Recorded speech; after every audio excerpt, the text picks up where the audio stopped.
Hi guys, fair warning, this is going to get slightly confusing. I recorded a video last weekend that I'm still busy editing. Normally I like to stick as close as possible to real time, but for once I've got some non-boating related plans this coming weekend and I don't think I'll be able to record a video.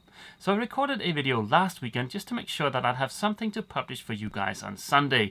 I did that because I wasn't planning on recording this video. However, after having seen the feedback on my last two videos, there's something I want to elaborate on. I very much appreciate 99.9% of the feedback I get from you guys. On my last two videos, I've received a bunch of emails, comments and messages stating that the placement of the stove and the fridge aboard Athena is going to be a huge mistake for various reasons. The comments here on YouTube were perfectly fine, however a small portion of the emails and messages were pretty dang rude. I don't mind you guys disagreeing with me, that's not what I'm saying. All I'm saying is don't be a dick about it, and if you're gonna be super rude, I most likely won't take you serious. Because I do value the vast majority of the feedback I get from you guys, I want to address some of the concerns about the location of the stove and the fridge aboard Athena, and that's what I'll try to do in this video. Now I plan on publishing this video tonight or tomorrow morning, so please bear in mind that the next video you'll see, the one after this one, will in fact have been recorded before this video. Yeah, like I said, just slightly confusing. I've been living aboard Refleks for a year now, well, minus 28 days, and I've loved every second of it. It is honestly the best decision I've ever made. So for the past year, Jurkol and I have been living in very close quarters with my Refleks stove without any kind of issues. I've gotten to know the stove quite well. I know how hot the stove gets, I know which areas of the stove gets hot and which remain cool to the touch. And based on that, I think the placement of the stove aboard Athena is perfectly fine. But let's take a closer look at how I arrived at the decision to place the stove next to the fridge in the galley, right next to the entranceway to the forward cabin. Before getting into the topic of this video, there's just one quick thing I need to attend to, and that's also the reason why I've taken a day off from work today.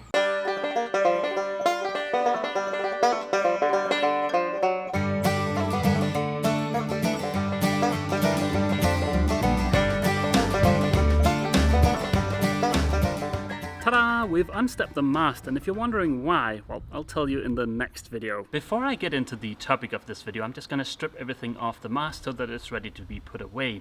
So I'll be right back.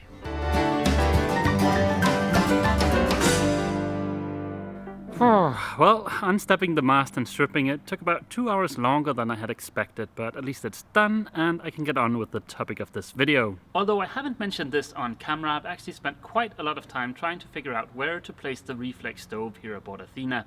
Let me show you the options I've considered. Let's call this option 1. Before ever seeing Athena in real life, I considered placing the stove here, but as you can see, there's nowhere near enough space, and I can't easily modify this settee because it would mean having to relocate a water tank. This water tank. This is option number 2. This is also an option I considered before ever having seen Athena in real life. My idea was to remove a piece of the settee, just like I did aboard Refleks. But it turns out there's also a water tank underneath here. And that's this water tank. I've moved into the forward cabin, and this is the third option I considered, but I don't really know what is going to happen in here yet.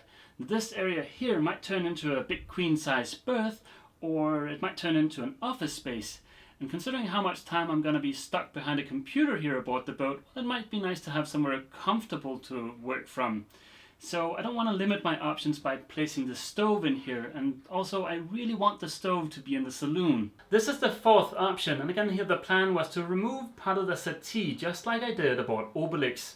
I considered this a feasible option until I realized that the flue would interfere with the main sheet and the main sheet track. Also, the flue exits right next to the hard dodger, which is pretty tall. And that means unless I get a super tall chimney, I'd be much more likely to have downdraft. Also, this spot kind of turned out to be my favorite spot aboard the boat on the trip back home from Scotland, so I would prefer not to mess with it. This is what I've shown you in the last couple of videos. This is the fifth and final option. There are no other options given the layout of this boat. So now you know a little bit about how I arrived at the decision to place the stove here. I think the camera might make this look like a squeeze. In real life, it's not that bad. Remember that I know these stoves very well and I'm not worried about myself or Jökull getting burnt while going back and forth to the forward cabin. Also, I'm almost certain that I'll hook this up to some radiators to help distribute the heat evenly throughout the boat. When I do that, only roughly 35% of the heat generated by the stove will be dissipated by the stove itself. And given the fact that I'll rarely need to run the stove at full blast, we're talking under 1000 watts. There's also the fact that this outer shield here doesn't get that hot. This part in here gets really hot, but as you can see there's an air gap in between the shield and this inner part here. And as I've mentioned, I also plan on putting some stainless steel tubing around the stove. Honestly, to me, this is perfectly safe. Also, I'm not that concerned about placing the stove next to the fridge. Like I showed you in the second to last video, a single sheet of stainless steel makes a huge difference, and I can always add more reflective material and more insulation later on. I am 99.9999999% sure that placing the stove next to the fridge won't be an issue that can't be solved. Remember that the stove will only ever be used when it's really cold outside.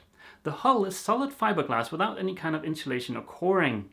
And the area where the fridge sits will be very well shielded from the stove. I simply cannot see the placement of the stove next to the fridge as being that big an issue.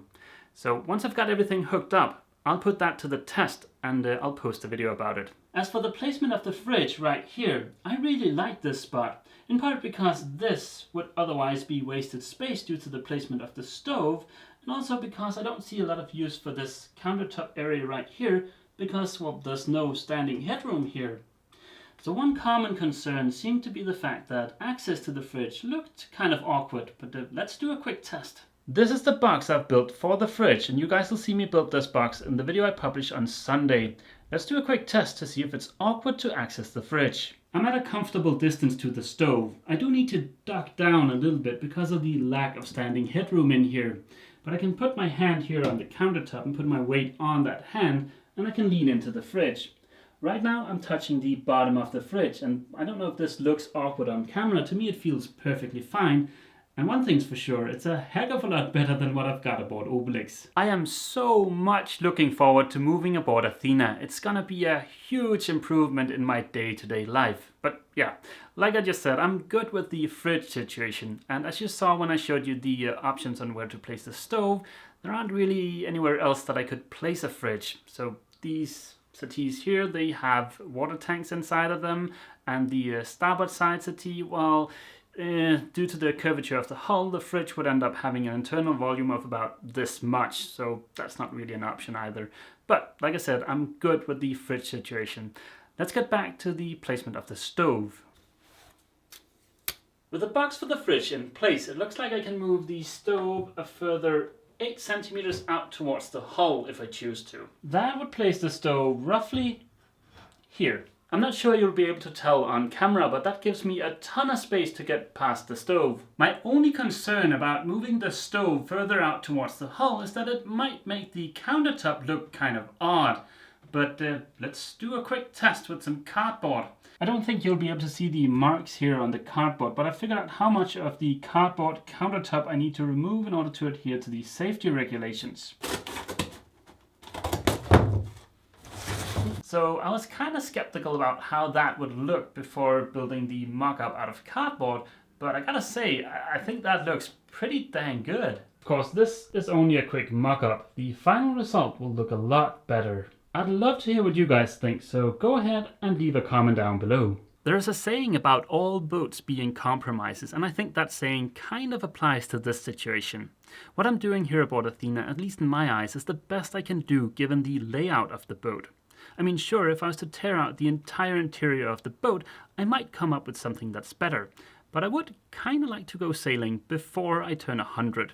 And I think this will be perfectly fine. There are a few things I've put in my notes for this video that I want to make sure that I've mentioned. So the first one is, please remember that I don't plan on using the Refleks stove while at sea. I'll have 3 separate heat sources here aboard Athena, and the stove is only really meant to be used while at anchor or in a marina. And the second thing is that the flue for the stove will have the same protective, decorative shielding that the flue aboard Obelix does, and that should help a lot in case you accidentally grab the flue. I hope this video has made sense. I'm not claiming that this is gonna end up being the be-all solution for any and all boats. This is the best I can do given the layout of this boat, at least in my eyes. Okay guys, I think that's gonna be it for this video. Like I've mentioned, I very much appreciate all your lovely feedback, so go ahead and leave a comment down below, and yeah, I'll see you on Sunday.